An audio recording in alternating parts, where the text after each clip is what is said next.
My name is Dima. I travel on my Harley heritage Softail, named LGF. In my travels, I prefer sleeping in a tent, cooking over a fire and exploring remote, deserted places. This is the second and final video of my first journey through Portugal, which also includes a bit of Spain. If you haven't seen the first part, check it out. I went north without a specific route or goal.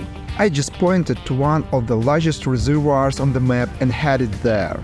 From there, I decided to move to the Atlantic coast and then back to Lisbon. Now, having crossed the Spanish border, I'm heading toward the ocean. I dream of spending the night on a deserted shore, under the starry sky, listening to the sound of the waves and smelling the salty wind. I stopped to figure out where to go next and finally find the Spanish border. This building behind me is abandoned and forgotten by everyone. It was probably a checkpoint a long time ago. Oh, I'm in Spain. And now I'm in Portugal. There is Spain.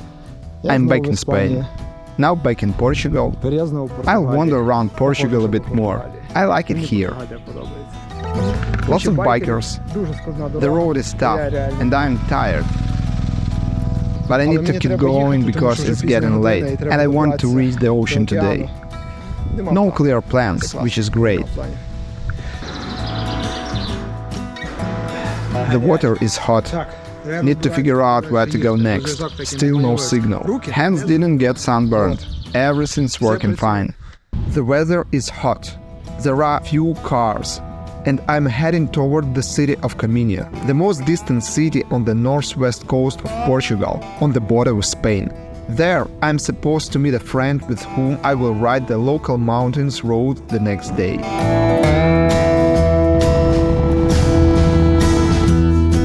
I'm coming down from the highlands, and the road is not as windy, so I can move faster, make fewer stops for rest, and look around more.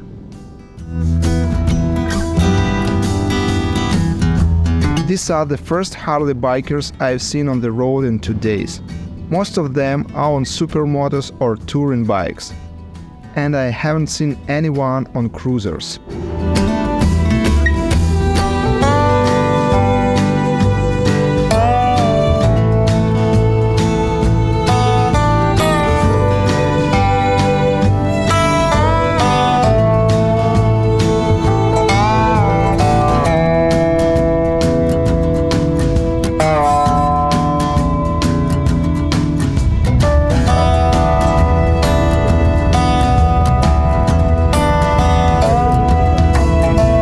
Let me shoot some video of my bike.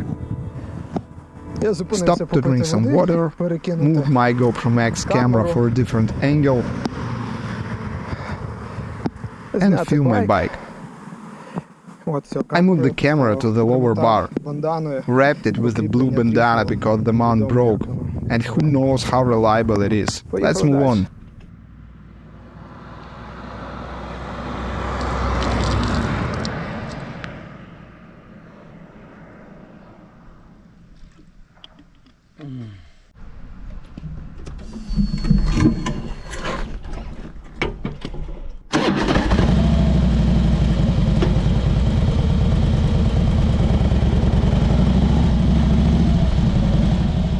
I think I'm not the only one who sometimes forgets to close the case, especially when I'm in a hurry or tired. I'm getting into the habit of remembering to close my case and pockets before I start, to make sure nothing falls out of my pockets. This time I remembered. Now everything is okay, and I can move forward.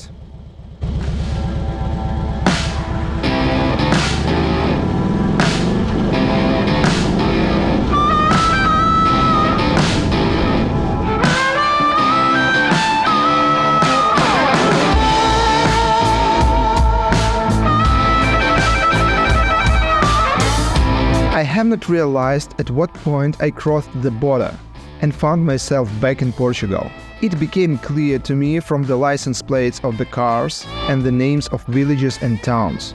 Also, the road in Portugal is really better than in Spain. Passing by towns and vineyards, I was approaching the main highway that led west to the coast. In fact, I wanted a wide road and a ride on a highway. It's already midday. The temperature in the mountains was about 30 Celsius. And as I descended, it rose to 35. It's good that at speed the wind seems fresh, blowing and comfortable to ride. Most of the highways in Portugal are toll. You take a ticket at the entrance and pay for it when you leave the highway. The cost depends on the mileage. It seems to me that the tolls here are among the most expensive in Europe, but the quality of the asphalt and the panoramas from the high overpasses worth it.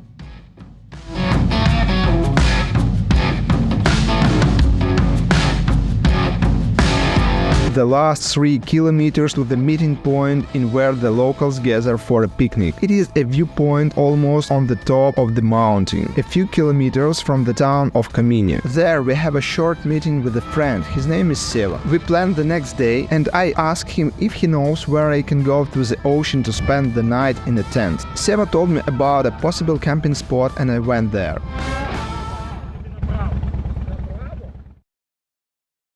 On my way down to the city, I stopped for a minute to see an incredibly beautiful view. On the horizon I could see a river flowing into the Atlantic. On its bank on the Spanish side, there is a tall mountain with clouds climbing to its top. Below is a picturesque valley with the towns and villages. The sun was inexorably sinking to the horizon, and I have no idea where I would find a place to spend the night, so I was in a hurry. I also had to stop at the grocery store to buy food for dinner.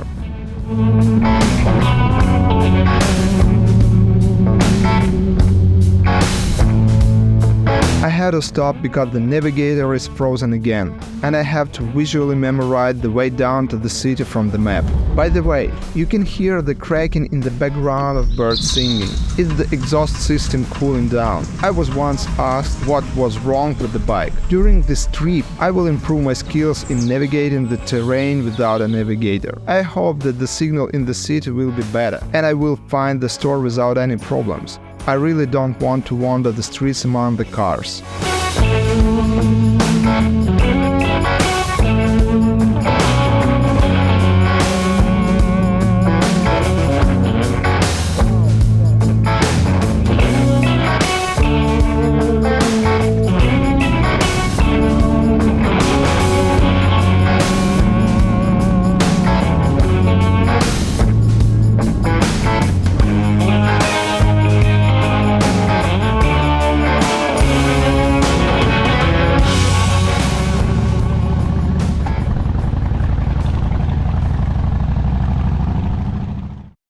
I wanted to ask if you meant that road over there.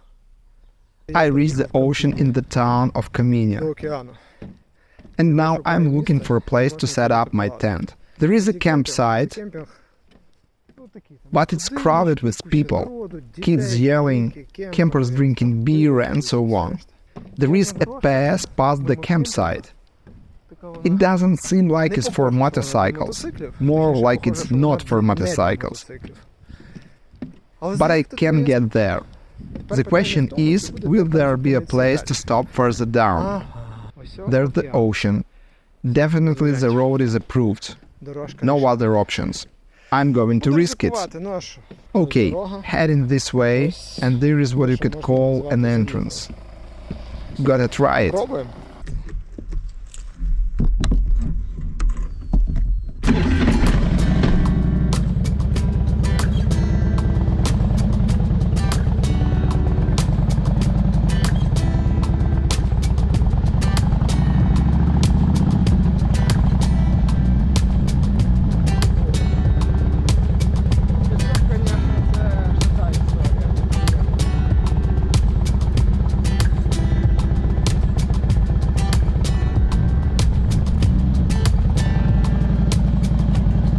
A pine tree is falling.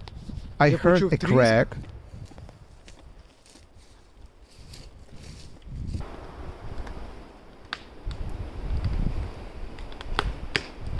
There it is. This could take a while. The sun is setting. I'll check it tomorrow. As I approached, it had dropped quite a bit and got stuck on the branches. Just as I walked away, it started cracking loudly, and I saw it fall. There is my bike, and that's the ocean. This is the sand. We probably won't get along with the sand and my bike. I won't make it. I made it to you. By the way, that mountain over there is already Spain, across the river in Spain. It's not completely dark yet. This is the view from my tent. By the way, this bush shelters it from the wind. So now I'm going to cook dinner and enjoy the beautiful evening.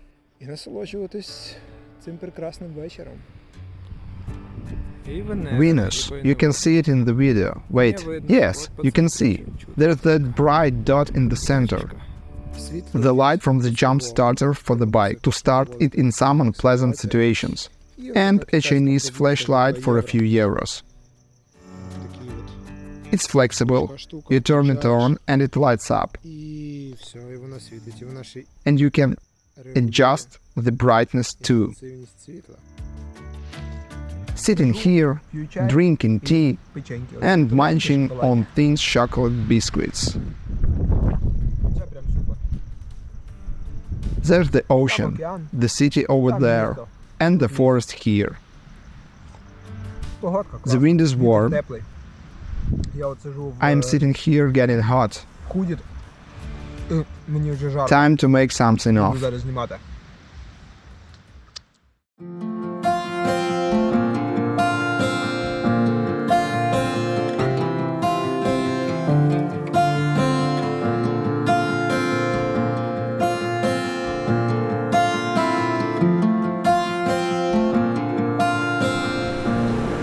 Good morning. No wind. The night was just amazing.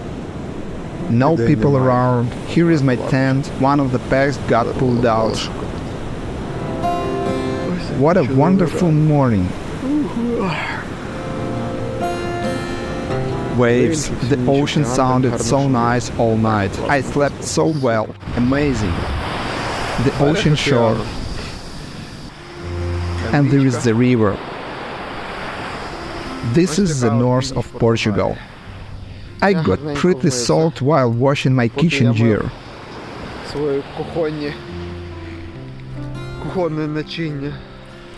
This is where I stopped at the edge of the forest.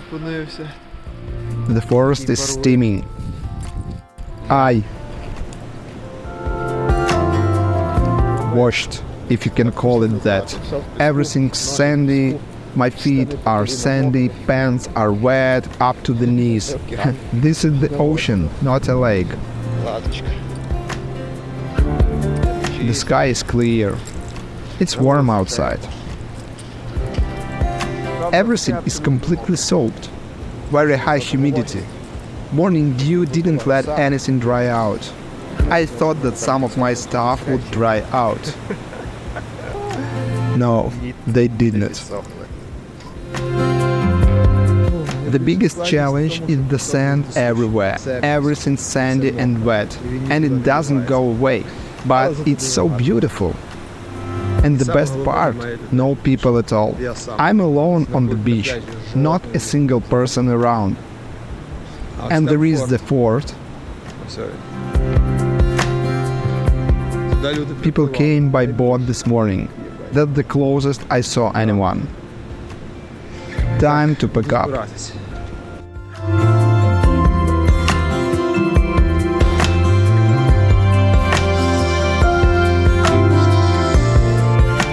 Carrying all my stuff now.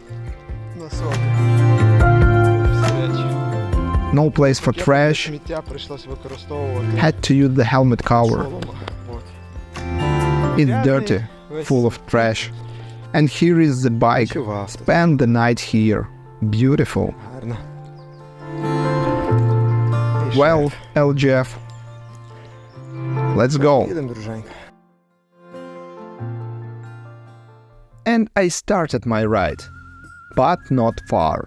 I needed to get over the 20 centimeters threshold to get on the paved road, and my bike was too low. I couldn't get through with the lower shock absorber. It was possible to go around on sand and grass, but a heavy cruiser and sand is a very bad combination. And this particular sand turned out to be the loosest in the world, and I got stuck. It was good that Marco, a local guy who was riding his bike by, helped me, but it was not easy to rescue the chief from the sandy captivity even for two of us. We pushed, pulled, shook, put stones under the wheels and accelerated, but the bike kept burying itself. And finally, we succeeded. I set a course through a place heavily overgrown with grass, and I drove off. Man, that was tough. Here is the aftermath.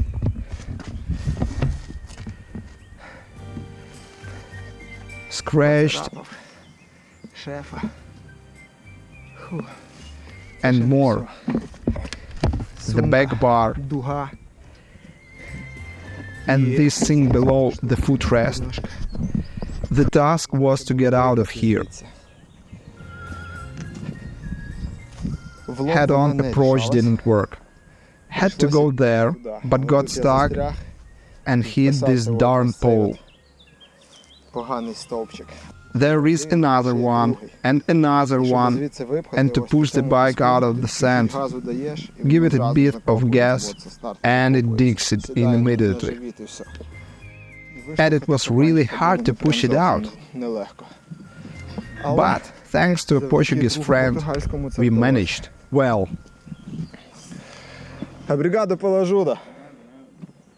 We had some coffee, a snack, and now we can move on and ride around.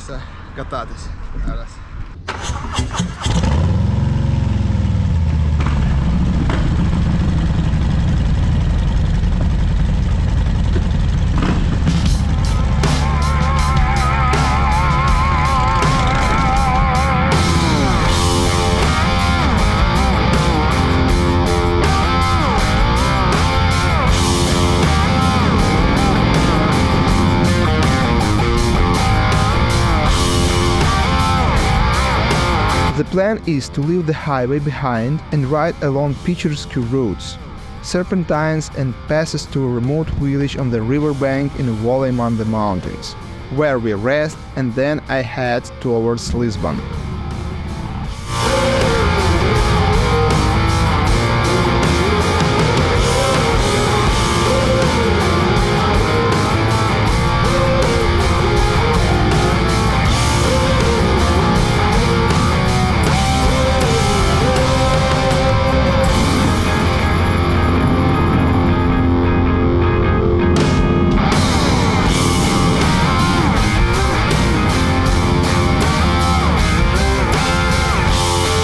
And I had a lot of rest from.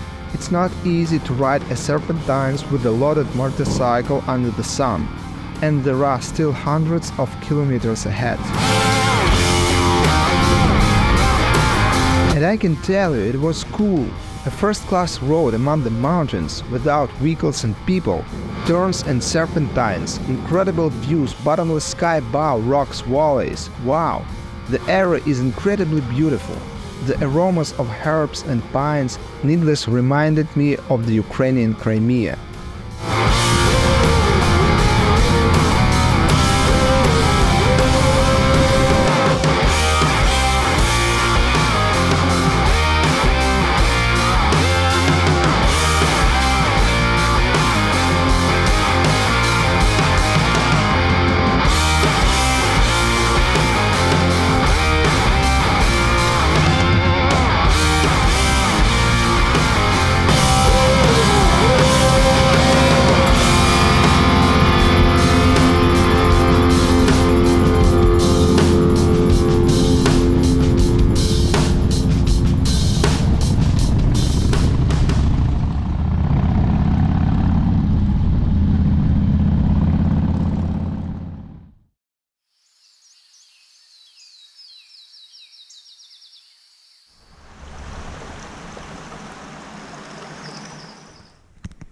Now let's go check out the river. Our bikes. Harley Davidson. Дерев'яна штука, її не було взимку. Блін, а Wow, the water is crystal clear. I see fish, maybe trout. Зазвичай я їду там трохи далі, зупиняюсь, там проходив фестиваль.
I said goodbye to Seva and headed towards Lisbon, home. First, I will pass Porto, a very beautiful and largest city on the north of Portugal, about 100 kilometers away from my current point. Then I'm going to visit a friend near Coimbra, which is in central Portugal and about 150 kilometers from Porto. And then to Lisbon, if I have a desire. That's another 200 kilometers. So, it's 250 kilometers to the first big stop with the possibility of spending the night, or 450 kilometers to my home. It's a fairly easy trip on the Softail. Me and LGF have done 850 in a day, so I know I can handle it.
Well, the trip is coming to an end. I didn't film any further events, but I will say that I stayed overnight at my friend's place. We grilled fish, chatted, and in the morning I left for Lisbon. The next trip I made was for 3 days to the north of Spain, and there are interesting landscapes and adventures there. I will edit the video soon, and you subscribe to the channel, and thank you for your support.